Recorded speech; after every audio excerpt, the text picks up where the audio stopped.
Bab 675. Rumah kosong. Sumur kuno. Ahli bela diri di negara Long memiliki anggota tubuh yang otot dan tulangnya lebih kuat dari orang biasa. Dengan berkah kekuatan batin, mereka dapat mengeluarkan kekuatan besar dalam sekejap. Hal ini terlihat jelas dari saat Louis Lu menendang sebuah mobil. Jadi Takagi juga berhati-hati. Tidak menyuruh orang langsung mengganggu Louis Lu. Jika Louis Lu bereaksi, mungkin mereka belum terbunuh. Tetapi mobil mereka dihancurkan terlebih dahulu.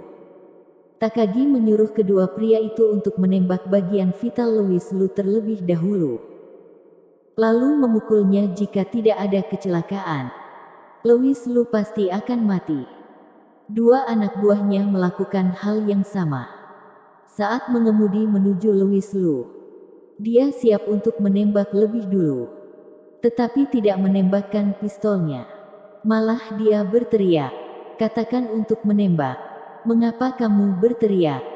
Pria di kursi pengemudi tidak menyadari apa yang terjadi.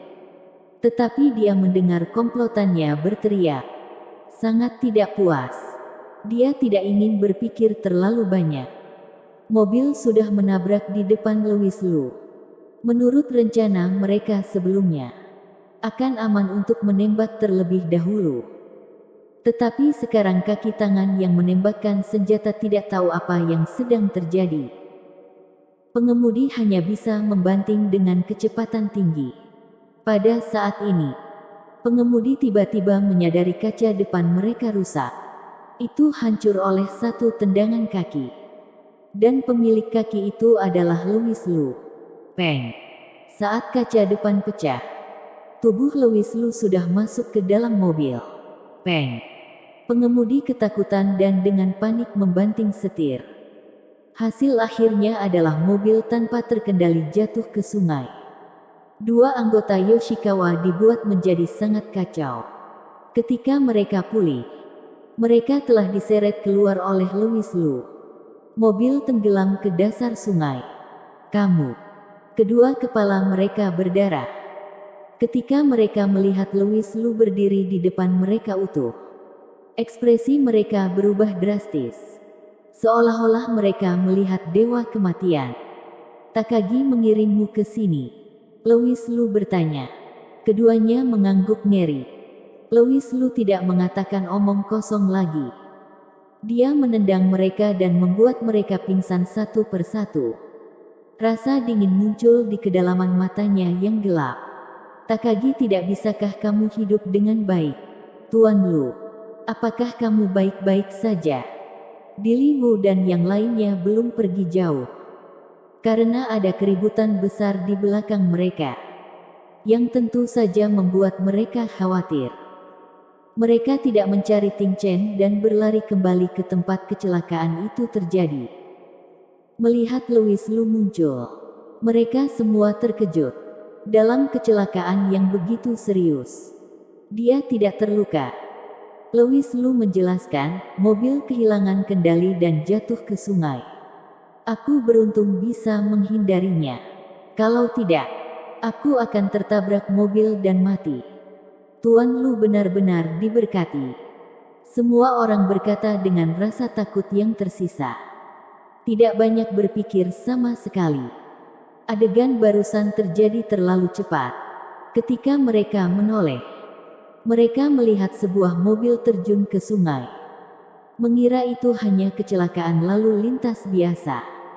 Ayo pergi mencari Ting Chen terlebih dahulu. Meskipun Takagi sudah ada dalam daftar yang harus dibunuhnya. Hal terpenting saat ini adalah menyelesaikan masalah Ting Chen terlebih dahulu. Beberapa orang datang ke rumah yang disewa oleh Ting Chen. Pintu terkunci normal. Tidak ada tanda-tanda dicongkel. Sepertinya Ting Ting tidak ada di rumah. Kemana dia akan pergi? Gadis yang memiliki hubungan baik dengan Ting Chen berkata dengan cemas. Dili Wu bertanya, apakah kamu tahu di mana pacarnya tinggal? Apakah kamu memiliki informasi kontaknya? Gadis itu menggelengkan kepalanya. Coba masuk dulu. Louis Lu menendang pintu hingga terbuka dan mengejutkan semua orang. Terlambat untuk terkejut. Beberapa orang memasuki ruangan untuk melihat apakah mereka dapat menemukan petunjuk. Barang-barang di dalam rumah tertata rapi, tanpa ada tanda-tanda pertengkaran atau perkelahian. Setelah beberapa pencarian, tidak ada petunjuk yang berguna ditemukan. Louis Lu diam-diam membuka mata sejati. Dia melihat roh jahat melayang di sudut dinding. Dia berjalan untuk mengambil dan melihat bahwa itu adalah gelang giok. Pasti setelah Ting Chen mengetahui bahwa gelang giok itu adalah benda yang tidak menyenangkan. Dia menjatuhkan gelang giok itu. Tetapi dia tidak membersihkannya. Meninggalkan puing-puing ini.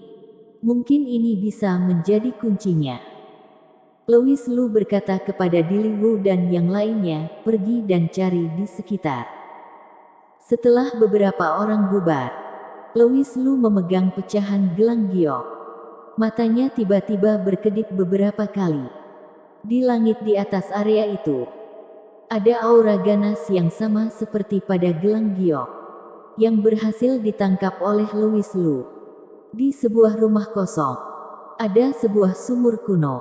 Sekarang, di sebelah sumur kuno, seorang gadis berdiri tanpa ekspresi.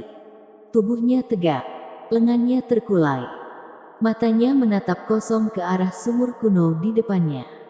Itu adalah Ting Chen dan pacarnya Tetsu Matsuda. Tidak jauh dari sana, juga menatap sumur kuno itu. Bedanya, mata Ting Chen kosong, sedangkan Tetsu Matsuda terobsesi. Setelah beberapa saat, hantu putih dengan rambut acak-acakan melayang keluar dari sumur kuno. Dengan wajah ganas, tidak ada putih di matanya. Hanya dua bola mata hitam besar. Itu adalah gambar yang mengerikan. Tetapi Tetsu Matsuda terpesona olehnya. Karena di matanya, ini adalah kecantikan yang tiada taraf. Bahkan rasa sakit parah yang tersisa setelah dipukuli secara fatal oleh Louis Lu beberapa hari yang lalu tidak lagi dirasakan saat ini. Dia sangat tertarik dengan hantu ini. Memikirkannya, Tetsu Matsuda, kamu bahkan tidak bisa melakukan hal kecil ini dengan baik. Kamu benar-benar mengecewakanku. Suara hantu putih itu sangat tajam dan menusuk. Seperti suara kuku yang tergores di papan tulis. Memecahkan gendang telinga. Tapi bagi Tetsu Matsuda, rasanya renyah dan manis. Tetsu Matsuda berkata, ada orang pemuda dari Longguo yang merusak perbuatan baik kita. Dia memberitahu Ting Chen bahwa gelang giok itu adalah hal yang tidak menyenangkan. Jadi Ting Chen menjatuhkan gelang giok itu dan datang untuk menanyakan apa yang terjadi. Mungkinkah itu seorang ahli bela diri dari negara Long? Bersambung.